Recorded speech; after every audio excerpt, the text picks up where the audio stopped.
ఏదైతే 2 రాష్ట్రాల ఎన్నికలు మహారాష్ట్ర, జార్ఖండ్, ఆ రిజల్ట్ ఒక ఎత్తు.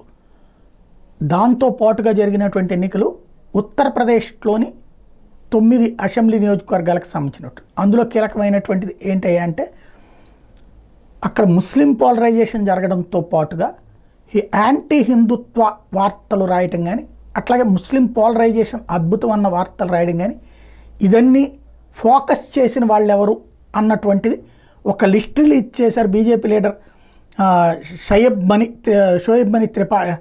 షలాబ్ మణి త్రిపాఠి.